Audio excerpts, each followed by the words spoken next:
भोलि तिमी घाममा छाया भन्ने गर्थ्यौ निष्ठुरी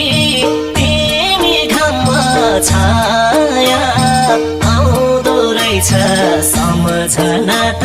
छुटे पनि माया